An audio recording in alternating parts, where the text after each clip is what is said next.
In the middle, you will find the base of the 8-passenger seat. In the back, you will find the 8-passenger seat.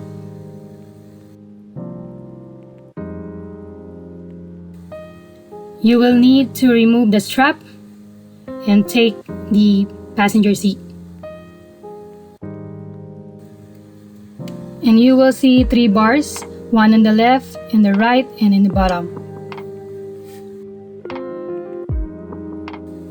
The notch will be placed on the following hook.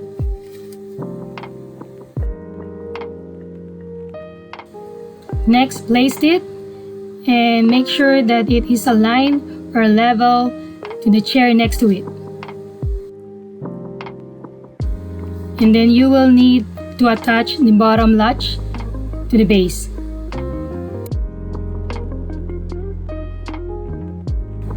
Next, pull the backrest of the chair and latch to the chair next to it.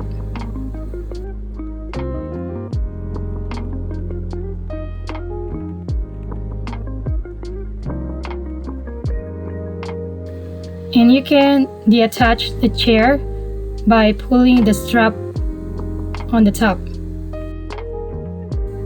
Then pull the bottom strap to release the latch.